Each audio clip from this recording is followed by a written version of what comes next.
Olá, um prazer muito grande estar com vocês. Meu nome é Joel Dutra, sou professor da Universidade de São Paulo, na área de administração, e me convidaram porque eu venho pesquisando há muito tempo a questão da liderança, e o meu objetivo é conversar com vocês sobre a liderança na organização contemporânea.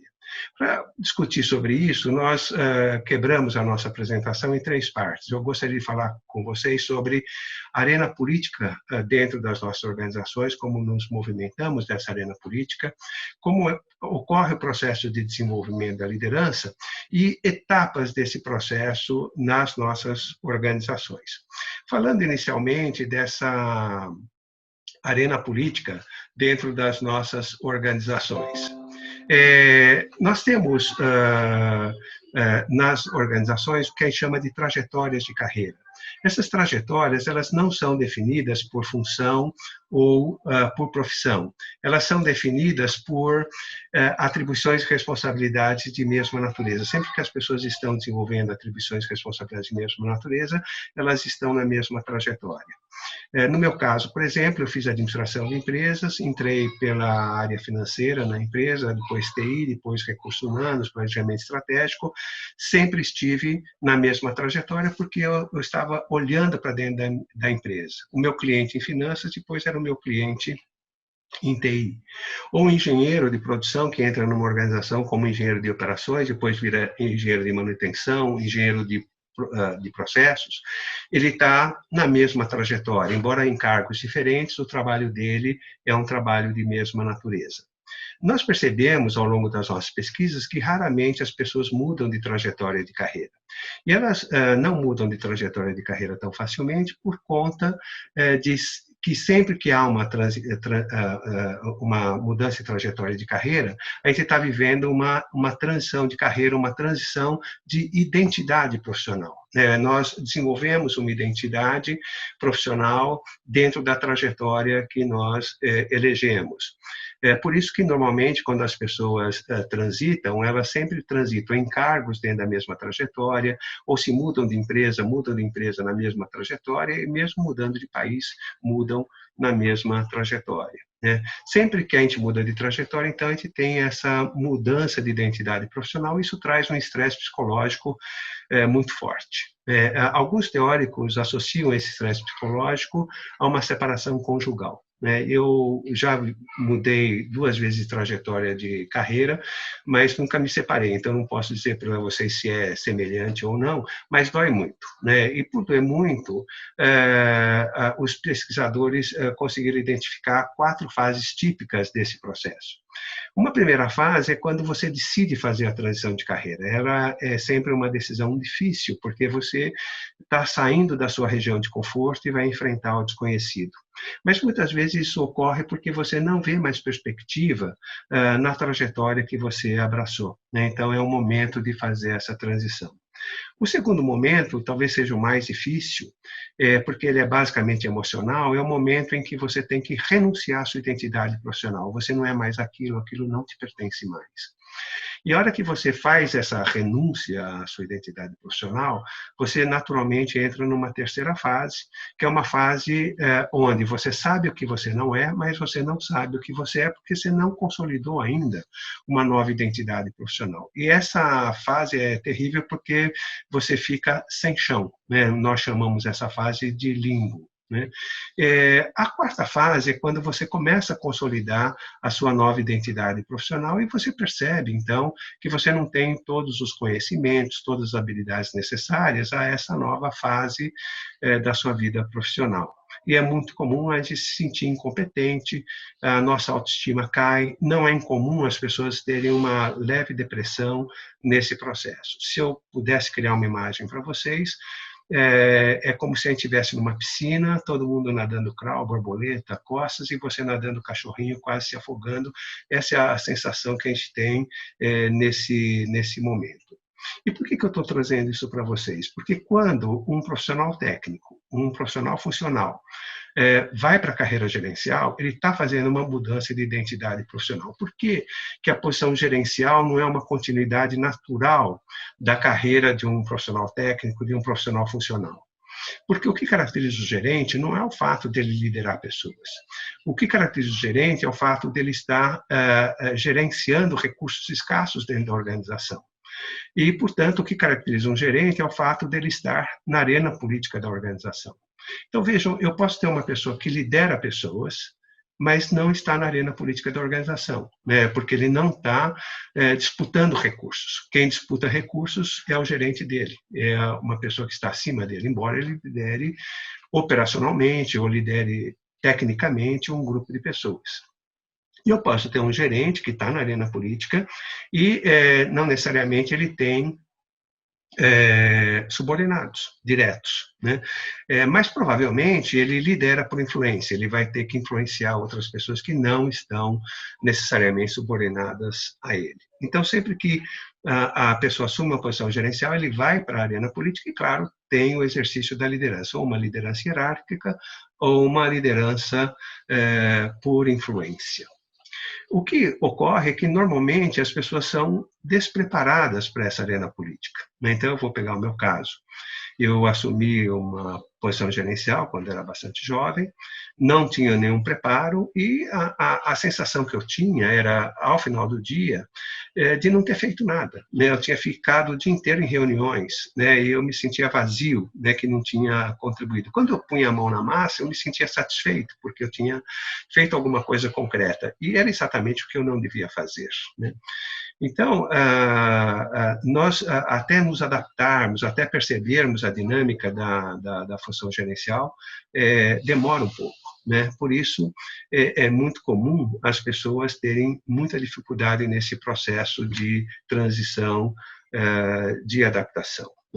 De um lado, você vai enfrentar um espaço organizacional que você nunca frequentou, que é a arena política. Do outro lado, você é expropriado daquilo que você ama fazer. E pior, você vai ter um castigo pior, que é você gerenciar alguém que faz o que você ama fazer. Então, não é um processo de transição fácil.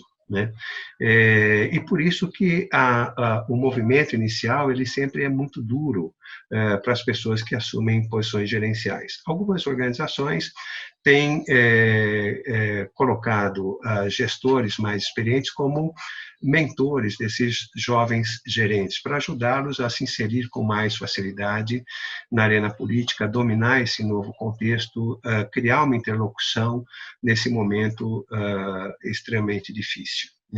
O que é a arena política? A arena política é exatamente esse espaço de disputa de recursos escassos, investimentos, orçamentos, massa salarial, espaço físico.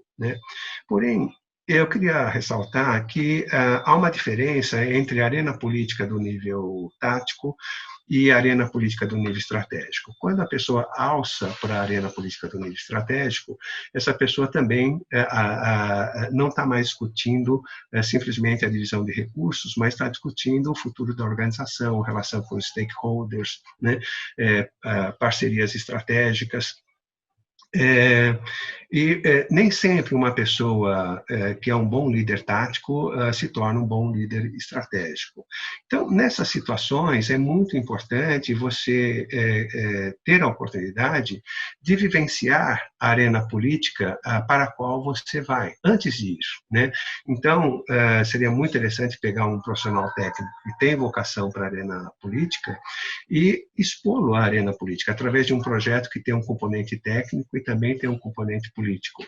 Assim como pegar um gerente tático e expor esse gerente à arena política do nível estratégico, eventualmente coordenando um projeto estratégico, para que essa pessoa perceba essa arena e perceba se gosta, se não gosta, se está pronto ou não para essa transição dentro da organização. Então, eu queria trazer esse primeiro pano de fundo para a nossa discussão.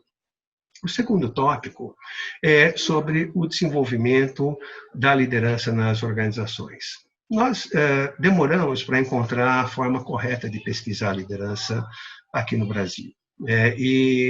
Um trabalho nos chamou muita atenção, um trabalho de Mike Wilson, um professor de Wharton, lá nos Estados Unidos. E o que ele estava pesquisando não era o líder, não era o liderado, mas o processo de liderança. Isso nos chamou muita atenção. E o que ele percebeu na pesquisa dele é que os líderes de sucesso eram líderes que não tinham feito coisas grandiosas, nem eram super pessoas, mas, na verdade, eles tinham feito um conjunto de pequenas coisas que fizeram a diferença. E nós replicamos essa pesquisa aqui no Brasil e encontramos esses mesmos resultados. O que o Wilson diz o bom líder tem que construir um projeto conjunto com a sua equipe, né, conseguir transmitir, irmanar as pessoas nesse projeto. Mas isso nós observamos que todos os teóricos de liderança também falavam, né? E o nosso interesse na pesquisa era discutir como que esses líderes construíram um projeto comum com as suas equipes, como conseguiram engajar toda a sua equipe nesse projeto comum. Outra coisa que ele traz é que, num ambiente extremamente ambíguo, incerto que nós vivemos, é muito importante, diante da ambiguidade, você se valer dos valores da organização ou dos seus valores. Aparentemente, isso é simples e fácil, mas na prática não é. Na prática, o gestor está pressionado por resultados e, muitas vezes, gerar o resultado dentro dos valores da organização ou dos seus valores implica em dar uma grande volta, né? E muitas vezes as pessoas são tentadas, né, a cochilar os seus valores, os valores da organização, e isso gera grandes equívocos para as pessoas e para as organizações. Um outro aspecto importante que o Wilson traz é de você ajudar as pessoas a transmitirem os seus conhecimentos, né, transformar o conhecimento de uma pessoa no conhecimento da equipe.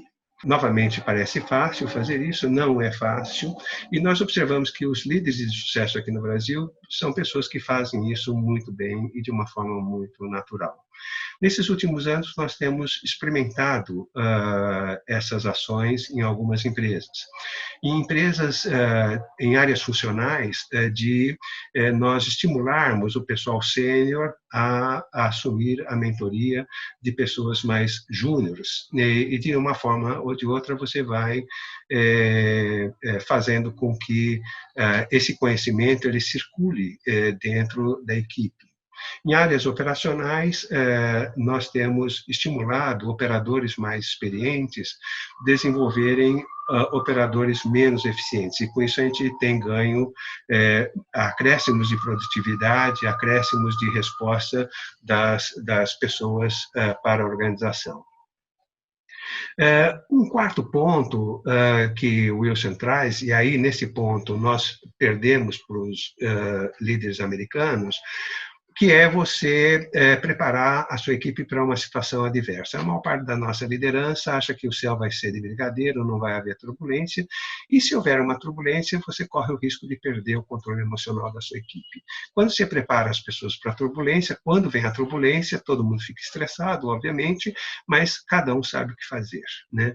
E a equipe sai da turbulência amadurecida, crescida, mais experiente, mais autoconfiante, né? Isso é algo que nós precisaríamos desenvolver mais na liderança brasileira. Mas o ponto central da nossa pesquisa foi manter as pessoas focadas no essencial. E para nós, o Wilson não dava muitas pistas, para nós o essencial seriam os objetivos da organização, sua visão, missão, e nós estamos completamente equivocados. Quando nós fomos para o campo, o que nós percebemos é que esse não era a cola, né, que os líderes de sucesso usavam para unir a equipe, para criar um projeto comum.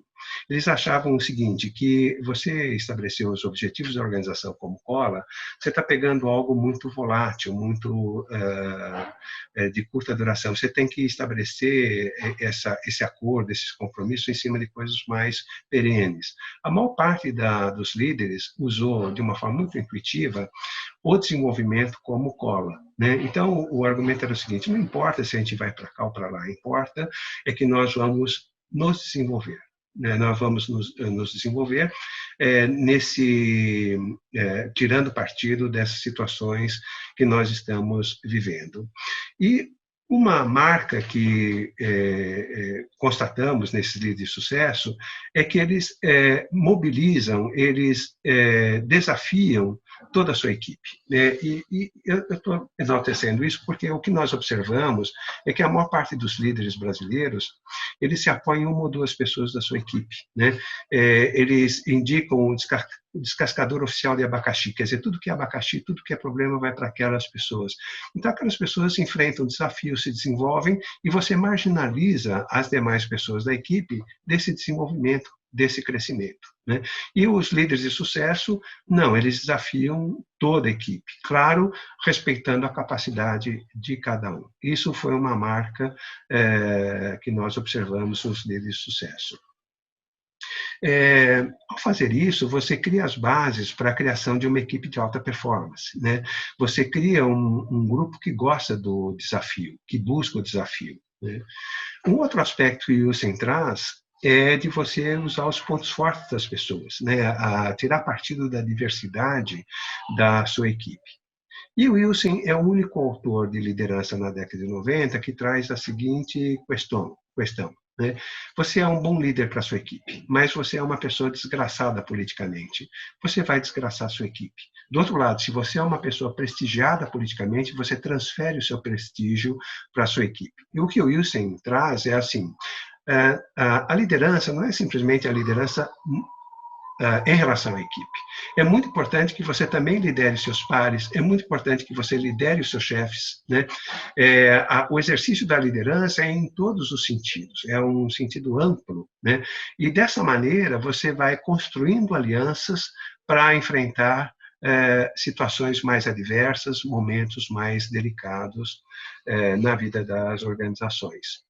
Quando nós fomos fazendo ao terminarmos a realização dessa pesquisa, nós fomos percebendo claramente que a grande dificuldade da liderança brasileira em desenvolver uma liderança mais adequada a esse momento contemporâneo são dificuldades comportamentais. O que nós constatamos é que, normalmente, o nosso líder, o nosso gestor nas empresas, é uma pessoa boa tecnicamente, é uma pessoa que já domina os conceitos de gestão, mas pecam nos aspectos comportamentais. Naturalmente, isso não é um privilégio da liderança brasileira, isso ocorre no mundo inteiro. Porém, no Brasil, nós temos alguns índices que são mais alarmantes, que estão muito acima do que nós observamos em pesquisas similares fora do Brasil. Quando nós iniciamos a pesquisa, nós achamos que essa era uma realidade e fizemos a pesquisa para constatar, mas nós tivemos algumas surpresas.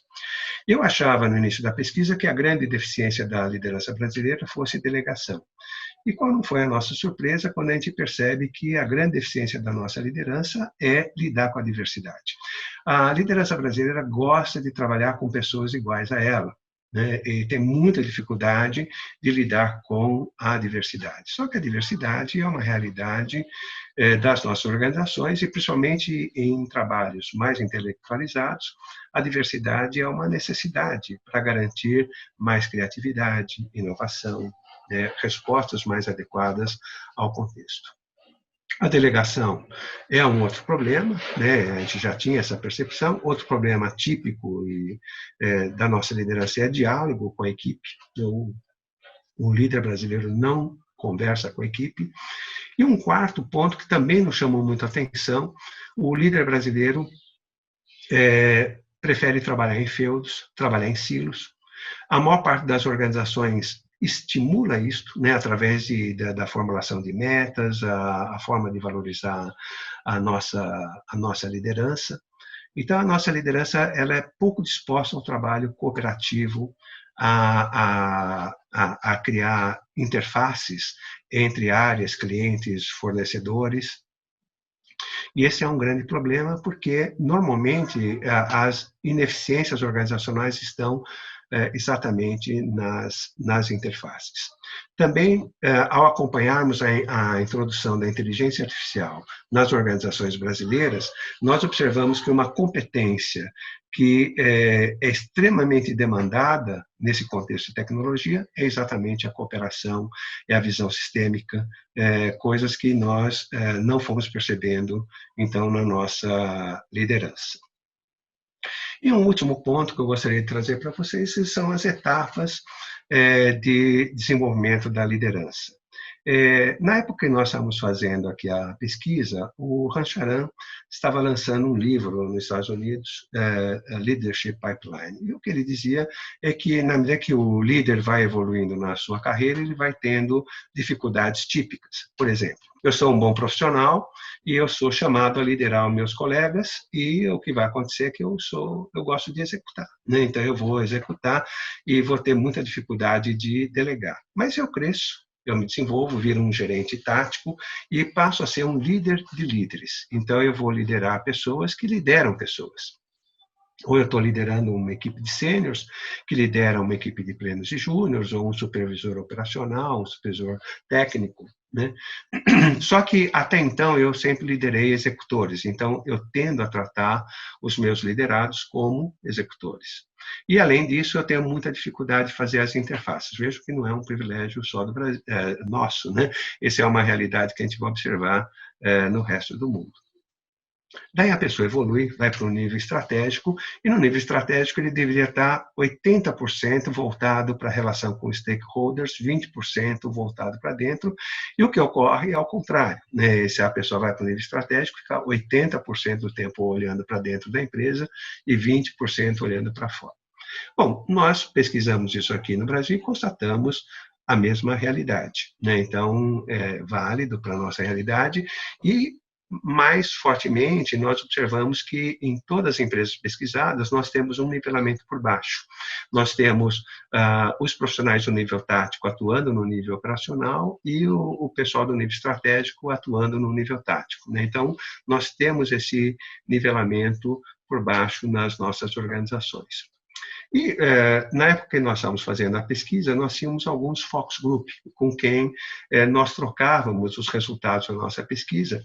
E quando nós apresentamos esse resultado para o nosso focus group, nós tivemos muita resistência. A pessoa falou, não, isso não é verdade.